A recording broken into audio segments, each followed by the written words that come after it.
Hey guys, welcome back to another video. Today I wanted to be talking about the importance of reporting on revenue rather than rankings, right? I'm not saying you shouldn't be reporting on rankings. You should have maybe like a little report of ranking keyword fluctuations, but it shouldn't be the main layer or the main layer of your campaign. What you should usually have is what I have is I have three different documents. One of them is a work summary, which I'll be talking about in a minute. One of them is a revenue, like a reporting on the revenue. So how many, how many leads, what was the worth of the leads that we got for that month. And you can confirm this with the client, and you can use tools like this one, CallRail. You can also use Google Analytics to find this out. And then we also set up a report for obviously the keyword fluctuations. So what I'll be talking about today, guys, is how actually report on revenue and report on the work summary. I'm not going to be going full in depth into my reports and things like that. Please comment below if you'd like me to do that. But I do have kind of certain report sheets, like I send over 3 PDFs, and maybe I should go through them with you guys and show you kind of how I do my reporting. If you'd like that, let me know in the comments below. But the idea is, what you want to do is you want to set up tools like CallRail and Google Analytics, and you want to be tracking the phone calls into the business. So, for example, if a lead comes in, you want to listen to that. You want to listen to the phone call. You want to confirm with the business owner if that lead became a client, and then you can put a value to that lead. Right. For example, down here we have a TMS therapy lead. And you want to make sure that TMS therapy lead is worth that $6,500 if it was out of pocket, if it was with insurance, whatever. But it's the same with any kind of company. You can do this with any company, right? If it was someone came in for mold, remediation or plumbing or something like that, you can actually assign values to each lead, right? And you want to confirm this with the business owner. You want to find out exactly how much each lead costs. And what you want to do is you want to collate a report every month, send it over to them, and it will show them kind of all of the different leads that came in, all of the values, and what type of leads they were, and it will show them an overall grand total of the revenue that was built from your services for that month, right? And business owners love this. Business owners, they only care. Well, they care about their bottom line, right? They care about how much money they're getting back, how much revenue they're getting back. Obviously, they want to see the work done and the work upcoming. But the main area of your report, the main subject should be revenue. Again, you want to do maybe like another report on the keyword fluctuations and things like that, but it shouldn't be just keywords and stuff that business owners don't really care about. You want to be reporting on revenue.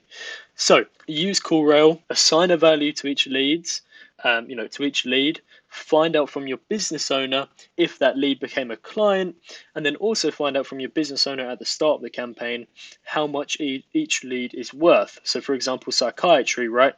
The first initial consultation, or you could say the psychiatric evaluation, is $400, and then there's follow-up sessions of $200, but we just count the $400. And then a TMS therapy lead that's out of pocket can range from $6,500 to $7,500. So what we do is we report from this kind of angle, right? Because it makes sense to business owners. So the next part, what you want to do is also keep them in the loop using some kind of project management tool, like a Freedcamp is what we use. So we use a Freedcamp system, or you can use like a Asana and things like that. But basically, the idea is this is relationship building. So you want to keep the client in the loop consistently. And what we usually do is we take the work summary report, and then we kind of transfer it over into this Freedcamp system, so they can consistently refer back to each month. They can refer back to the tasks that were completed.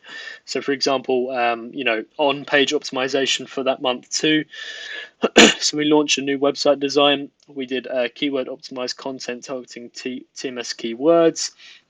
We built content around TMS versus ECT because that was a common question that was coming up.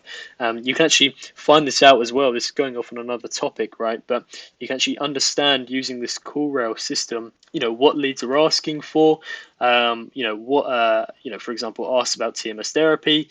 What is the common kind of denominator for the services that are being requested. So if there's lots of people asking for psychiatry and things like that, maybe we need to focus on more on TMS therapy for that month. So you can actually use these to really find out what's going on, not only by reporting on revenue, but you can actually listen to your customer and make adjustments and recommendations and improvements, right? And I'll be talking about this in a minute, right? So for example, asked about TMS therapy, this client was a psychiatry, they came in for a psychiatric evaluation, but they asked about TMS therapy on the phone, right? And one of the things that we need to improve upon is how clients and how the receptionists answer difficult TMS therapy questions, right? Because one of the things that you want to make sure is obviously you want to get the leads. As SEOs and marketers, you want to get the leads, but then when they land on the phone, when they call up the business, you've worked so hard to get that call, you want to make sure the person on the other end is completely knowledgeable, and especially with the sensitive subjects around psychiatry and things like that, you want to make sure that person on the phone is, answers every single question and sells the service and sells the company just as the way it should be, really. So a lot of SEOs will kind of ignore that fact, right? They kind of, right, my job is to get leads and that's it.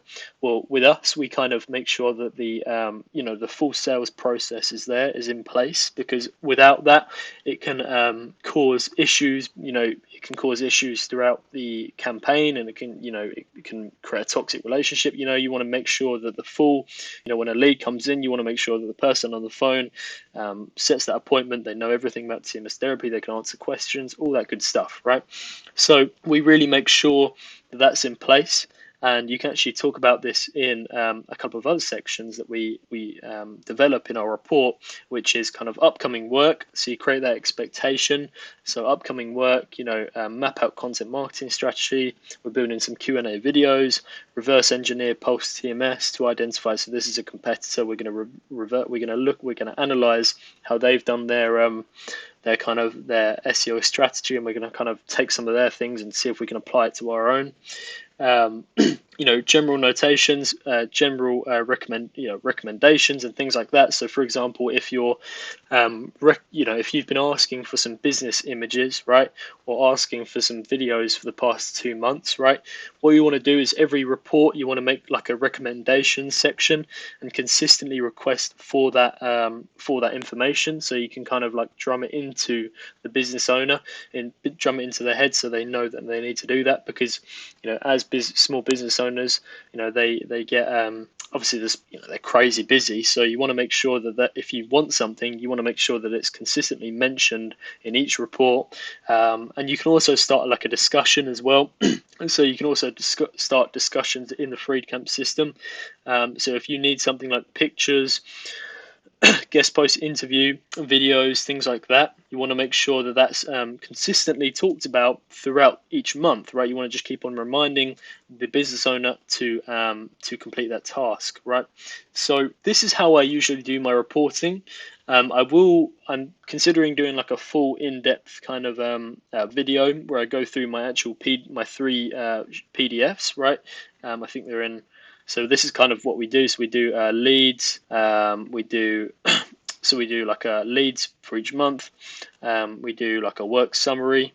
And then we also do usually like a kind of if they're doing like a Google My Business optimizations, we do like a rankings in the Google My Business, and then we also do a kind of keyword fluctuate, like the keyword rankings in Google. We do a sheet for that as well. But the most important one is the revenue. So you want to make sure that you're showing how much revenue is being provided using your services every month, and you can use that using tools. Well, you can do that using tools like CoolRail or Google Analytics. So, for Google Analytics, you want to report on the forms. So if someone sends a form in, you want to make sure that that form is accounted for. If they're doing a live chat on the site, because we have a live chat on the site, you want to make sure that's accounted for, and you want to assign a value to each lead. So that's kind of how I do it today. It was quite a short video, but I hope it gives you some value. If you want to keep on being updated with the videos, and you want to talk with the community and things like that, join my Facebook group. There's also free resources you can get in there, like SEO checklists and things like that. And if you haven't already got them, send me a message on Facebook or send me an email. I'll leave my email in the link below in the comments below. So just I hope that helps, guys. See you later.